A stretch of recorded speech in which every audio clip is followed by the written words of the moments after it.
Hello दोस्तों, welcome to open academy. मैं गौरव पचौरी आपका फिर से स्वागत करता हूं। दोस्तों, हम बात करेंगे आज द स्टेट गवर्नमेंट के बारे में। किसके बारे में? द स्टेट गवर्नमेंट के बारे में। दोस्तों, हम आपको बता दें कि द स्टेट गवर्नमेंट आर्टिकल 152 से लेके 237 तक है। कौन से आर्टिकल तक? आर्टिकल 152 से लेके 237 तक। तो मैं आपको एक और बात बता देता हूँ दोस्तों। इससे पहले हम ऑलरेडी अपनी प्लेलिस्ट में सारे पार्ट्स 1 से लेके 5 तक कवर कर चुके हैं ऑलरेडी। उसके बावजूद भी दोस्तों मैं आपको बता दूं, द स्टेट गवर्नमेंट के बारे में भी हम कुछ पढ़ चुके हैं, है ना, जिसमें हमने ऑलरेडी अपनी प्लेलिस्ट में गवर्नर के बारे में पढ़ रखा है। साथ ही साथ दोस्तों इनके फंक्शंस पढ़ रखे हैं हमने और सारे आर्टिकल को देख रखा है। साथ ही साथ चीफ मिनिस्टर के बारे में, मुख्यमंत्री के बारे में पढ़ रखा है कि भाई मुख्यमंत्री की क्या ड्यूटी है ना, अपने संविधान में क्या क्या लिखा गया मुख्यमंत्री के बारे में, क्या कुछ डिफाइन किया गया है या नहीं, ये सारी बातें मैं ऑलरेडी प्लेलिस्ट में बता चुका हूँ। ठीक है, इससे पिछले लेक्चर में। अभी बात करें हम दोस्तों राज्य विधानमंडल की बात करें, द स्टेट लेजिस्लेचर के बारे में बात करें, तो मैं ऑलरेडी बता चुका हूँ विधानसभा, विधान परिषद, इन सब के बारे में। ठीक है ना, तो आपको प्लेलिस्ट पे जाके एक बार देखना है, साथ ही साथ उसके बाद यहाँ पे वीडियो कंटिन्यू करनी है। ठीक है ना। अभी हम आज क्या पढ़ने वाले हैं दोस्तों? तो आज पढ़ने वाले हैं हम हाई कोर्ट के बारे में। किसके बारे में? हाई कोर्ट के बारे में। तो पहला सवाल आपका सर ये होगा कि भाई हाई कोर्ट कौन से आर्टिकल में? तो मैं आपको बता दूं आर्टिकल 214 में, है ना। तो आपको याद रखना है आर्टिकल 214 याद रखना है। ये आपको बात कन्फर्म है। कौन से भाग की बात कर रहे हैं दोस्तों? भाग 6 की बात कर रहे हैं, पार्ट 6 की बात कर रहे हैं अभी। ठीक है ना, 6वें भाग की बात कर रहे हैं। अभी बात करें दोस्तों, कुछ मेजर इन्फॉर्मेशन है उनके बारे में हम देख लेंगे। भाई क्या भाई हाई कोर्ट से रिलेटेड क्या क्या क्वेश्चन बन सकते हैं, कैसे क्वेश्चन आए हुए हैं, इनके बारे में बात कर लेंगे। तो पहला क्वेश्चन सर आपका ये होगा कि भाई जो हमारे हाई कोर्ट हैं उनके जजेस हैं, उनको अपॉइंट कौन करता है, उनकी नियुक्ति कौन करता है? तो दोस्तों जवाब क्या है? राष्ट्रपति। कौन है दोस्तों? राष्ट्रपति। तो भारत के राष्ट्रपति क्या करेंगे? नियुक्ति देंगे। लेकिन दोस्तों सवाल यह है किन की अनुशंसा पर, किन की सलाह पर, किन की रिकमेंडेशन पर? ठीक है ना। तो दोस्तों आपको बता दूं भारत के मुख्य न्यायाधीश और राज्य के गवर्नर, इन दोनों की अनुशंसा पर राष्ट्रपति अपॉइंट करेंगे किसे? जजों को। ठीक है ना। और दोस्तों क्वेश्चन आपको अगर ये आता है कि भाई ये कौन से जज केस की बात कर रहे हैं, तो एक दोस्तों मैं आपको बता दूं 4 जज केस आए हुए हैं। मैंने ऑलरेडी पहले डिस्कस कर रखा है, जब हमने क्या पढ़ा था, सुप्रीम कोर्ट पढ़ा था, तब हमने कवर कर रखा है। ठीक है ना। तो आपको ये पीछे जाके देखना होगा भाई 3rd जज केस के बारे में, 4th जज केस के बारे में, है ना, ये कब आए थे, क्या काम था इनका। तो कुल मिला के अभी क्या पता होगा आपको? अपॉइंटमेंट, नियुक्ति कौन करता है? राष्ट्रपति। इनकी योग्यता के बारे में बात करें दोस्तों, तो ये भारत के क्या हों? नागरिक हों। तो ये क्या लिखा हुआ है? भारत के नागरिक। ठीक है ना, सिटीजन ऑफ इंडिया। साथ ही साथ दोस्तों इन्होंने 10 साल तक एक वकील के रूप में काम किया हो। तो 2 बातें आपको देखनी है, भारत का नागरिक हो, साथ ही साथ 10 साल तक एक एडवोकेट के रूप में काम किया हो। ठीक है ना, किसी हाई कोर्ट में। आपको ये बात ध्यान रखनी है। तो यह आपको बात कन्फर्म है। ठीक है, आगे बात करें दोस्तों, इन्हें शपथ कौन दिलाता है? तो गवर्नर। ठीक है ना। अपॉइंट कौन करता है? तो राष्ट्रपति। शपथ कौन दिलाता है? तो गवर्नर। बात आपको कंफर्म होनी चाहिए। ठीक है। उसके आगे बात करें दोस्तों, इनकी सैलरी कौन देता है? वेतन कहाँ से आता है भैया इनका? तो कौन डिसाइड करता है वेतन? तो भाई वेतन डिसाइड कौन करेगा? पार्लियामेंट। कौन? संसद। तो आपको क्या ध्यान रखना है यहाँ पे, इनका जो सैलरी है दोस्तों वो कौन डिसाइड करेगा? पार्लियामेंट डिसाइड करेगा, संसद डिसाइड करेगी। ठीक है ना। और दोस्तों उनको पैसा मिलेगा कहाँ से? चार्ज कहाँ से होगा? भारत कहाँ से होगा? तो राज्य सरकार दे, क्योंकि दोस्तों आपको पता है ये कहाँ काम करते हैं? राज्य सरकार में। ठीक है ना। तो ये पैसा इनको कहाँ से भारित होगा? राज्य सरकार। ठीक है ना, स्टेट गवर्नमेंट से। आगे बात करें दोस्तों हम पेंशन की बात करें दोस्तों, इनकी पेंशन, इनको पेंशन कहाँ से मिलेगी? ठीक है, तो आपको पता होनी चाहिए भैया पेंशन कहाँ से मिलनी है इनको। पेंशन मिलनी है दोस्तों गवर्नमेंट ऑफ इंडिया से, मतलब सेंट्रल गवर्नमेंट से, मतलब कंसोलिडेटेड फंड ऑफ इंडिया से, मतलब संचित निधि से। तो आपको ये बात पता है कि भाई यहाँ पे एक अच्छा क्वेश्चन बन सकता है कि इनको सैलरी कहाँ से मिलती है, वेतन कहाँ से मिलता है? तो वो राज्य सरकार से। इनको पेंशन कहाँ से मिलती है? तो केंद्र सरकार से। कौन सी निधि से? संचित निधि से। आपको ये बात कन्फर्म है? ठीक है। रिटायरमेंट एज की बात करें दोस्तों, तो टिल 62 ईयर, कितने वर्ष तक? 62 वर्ष तक।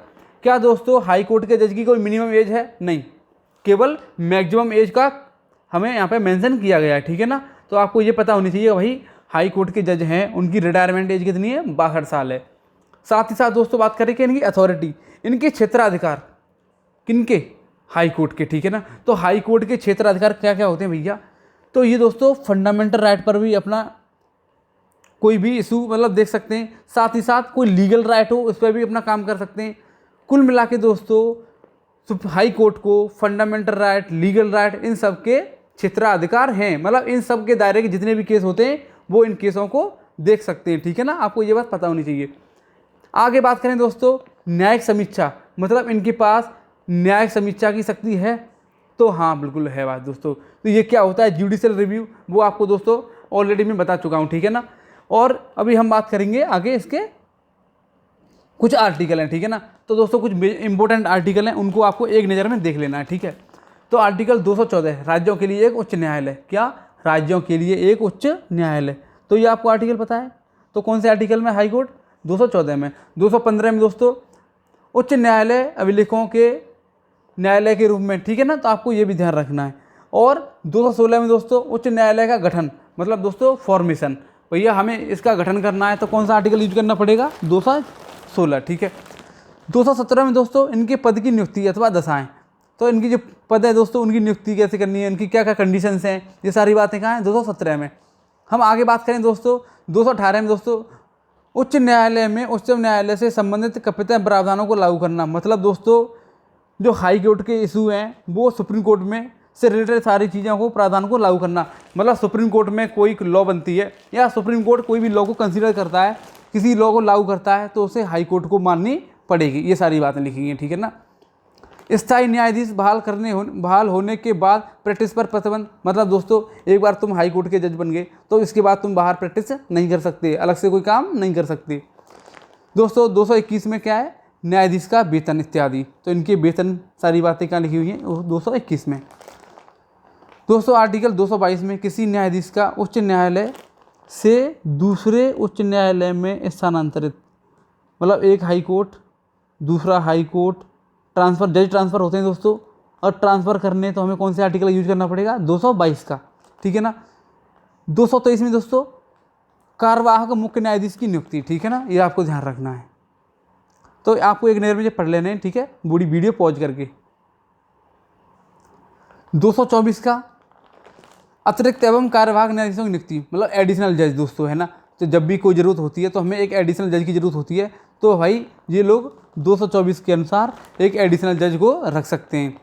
224 के ए में दोस्तों उच्च न्यायालयों में सेवानिवृत्त न्यायाधीशों की नियुक्ति, मतलब दोस्तों जो जजेस रिटायर्ड हो चुके हैं उनकी भी ऐसे हाई कोर्ट में नियुक्ति की बात करिए, ठीक है ना। 225 में दोस्तों उच्च न्यायालय का क्षेत्राधिकार, मतलब इनकी अथॉरिटी दोस्तों कहाँ पर इनके क्षेत्राधिकार है, लीगल राइट है या फिर दोस्तों फंडामेंटल राइट है, इस पर कोई मतलब एक्शन ले सकते हैं या नहीं ले सकते, ये सारी बातें। 226 में दोस्तों ये दोस्तों आपको रिट की ये याद रखना पड़ेगा, हर हाल में बहुत इंपॉर्टेंट है, आर्टिकल 226, ठीक है। ये क्या पूछता है भैया, रिट, आगे देखो यहाँ पे जो रिट होती है दोस्तों, सुप्रीम कोर्ट की रिट कहाँ जा रही होती है, आर्टिकल 32 में। कौन से आर्टिकल में, आर्टिकल 32 में। जबकि दोस्तों हाई कोर्ट की रिट कहाँ जा रही होती है, हाई कोर्ट की रिट आर्टिकल 226 में। तो आपको ये ध्यान रखना है, ठीक है। आगे बात करें 27 आप देख लें दोस्तों, है ना, 28 की बात कर रहे हैं यहाँ पे, और कोई कॉन्फ्लिक्ट होता है ना, तो उस मामले में ट्रांसफ़र करना केस का। और 231 में दोस्तों यह आपको ध्यान रखना है 31 वाला, दो या अधिक राज्यों के लिए एक साझी, मतलब दोस्तों दो राज्य मिलके एक ही हाई कोर्ट से काम चला लेंगे, ऐसी बातें हमें कहाँ बोली गई हैं 231 में, ठीक है ना। तो भाई जो ऐसे बहुत सारे हमारे स्टेट्स हैं जो एक ही राज्य को एक ही हाई कोर्ट को दो राज्य यूज कर रहे हैं, ठीक है। अब हम बात करें दोस्तों एडिशनल हाई कोर्ट, मतलब ये क्वेश्चन यहाँ से बहुत बार आए हुए हैं दोस्तों, ठीक है ना। तो एडिशनल हाई कोर्ट के बारे में बात कर लो, क्या लिखा हुआ है दोस्तों, कोलकाता हाई कोर्ट है, उसमें कौन सा मतलब स्टेट है जो वहाँ पे उसका हाई कोर्ट है, आपको दिखाई दे रहा होगा अंडमान एंड निकोबार, क्योंकि कोलकाता के पास कौन है, अगर ये अपना इंडिया है दोस्तों, यहाँ पर अंडमान निकोबार हैं अपने, तो कोलकाता तुम्हारा यहाँ पे, तो ये इसके पास ही तो जाएंगे दोस्तों। तो आपको ये बात पता हो कि भाई अंडमान एंड निकोबार का हाई कोर्ट कहाँ पे, कोलकाता में, ठीक है ना। हम बात करें चंडीगढ़ हाई कोर्ट की, तो पंजाब और हरियाणा, तो आपको पता है चंडीगढ़ हाई कोर्ट किसके साझा करता है, पंजाब और हरियाणा को, ये बात आपको पता है, ठीक है ना।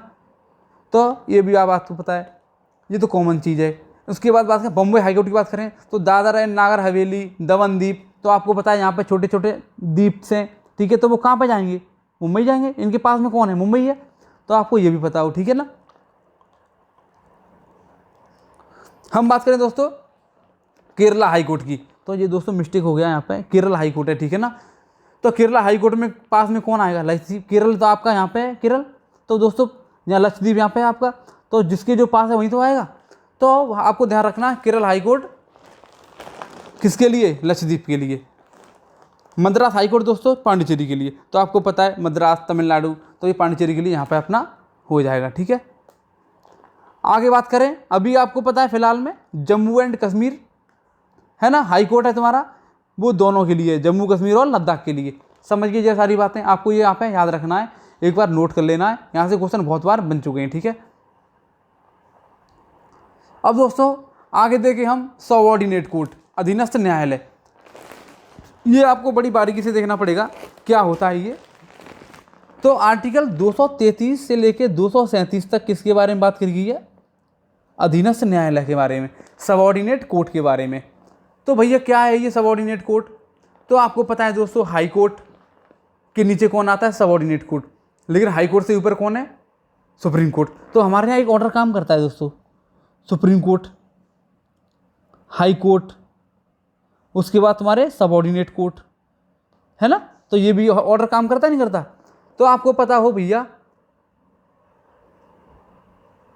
जिला न्यायाधीश की नियुक्ति हाई कोर्ट के मुख्य न्यायाधीश द्वारा, मुख्य न्यायाधीश की सलाह पर गवर्नर करता है, पहली बात तो ये पता हो। तो डिस्ट्रिक्ट जज है अपना, उसकी नियुक्ति कौन करता है, मुख्य न्यायाधीश की सलाह पर गवर्नर करता है। ये बात पता है आपको, कौन करता है, गवर्नर, है ना। अब दोस्तों आपको दिखाई दे रहे हैं यहाँ पर हाई कोर्ट, ठीक है। हाई कोर्ट के नीचे कौन है, डिस्ट्रिक्ट और तुम्हारे सेशन कोर्ट। तो आपको जिस जिला में रहते होंगे उस जिले के बारे में आपको पता भी होगा, आपके पेरेंट्स जाते भी होंगे, हैं, डिस्ट्रिक्ट कोर्ट जाते हैं, सेशन कोर्ट जाते हैं। ये सारी बातें कहाँ मिलती हैं हमें, हमारे डिस्ट्रिक्ट लेवल पर, ठीक है जी। तो हम इसमें दो टाइप के दोस्तों पक्ष होते हैं, एक दीवानी पक्ष और एक फौजदारी पक्ष। इसे बोलते हैं सिविल मामले, इसे बोलते हैं क्रिमिनल मामले। ये कौन से मामले, सिविल मामले, ये क्रिमिनल मामले। तो भैया ये दीवानी और ये दोनों मामले कैसे हैं, इनके बारे में देखो। तो आपको दिखाई दे रहा होगा अधीनस्थ न्यायालय का न्यायालय, ठीक है ना। मतलब यहाँ पे ये सबऑर्डिनेट कोर्ट है, कौन सा कोर्ट है, सबऑर्डिनेट कोर्ट, ठीक है ना। अधीनस्थ न्यायालय यहाँ पे दोस्तों कौन सा है, यहाँ पे दंड मिलता है, जहाँ पर दोस्तों सजा होती है। ये मामले कैसे होते हैं, क्रिमिनल मामले होते हैं। ये मामले कैसे होते हैं, सिविल मामले होते हैं। इन्हें क्या बोलते हैं, सिविल मामले। ये क्या होते हैं, क्रिमिनल मामले। तो दो टाइप के मामले होते हैं डिस्ट्रिक्ट लेवल पे, दीवानी और फौजदारी। आपको पता ही दोनों बातें, ठीक है। ज़्यादा इसमें ध्यान नहीं रखना, इतना पता हो कौन से आर्टिकल में कौन से आर्टिकल में नहीं है, और क्या ये मतलब स्टेट गवर्नमेंट में आते हैं, जी हाँ बिल्कुल। तो भाई सबऑर्डिनेट कोर्ट किसके हिस्सा है, राज्य का हिस्सा है ना। तो यहाँ पे गवर्नर इसे अपॉइंट करता है, सारी पावर गवर्नमेंट के पास होती है ना। अब हम बात करें दोस्तों भाग 6 की, कौन से भाग की, भाग 6 की। लेकिन दोस्तों आपको क्या ध्यान रखना है, यहाँ पे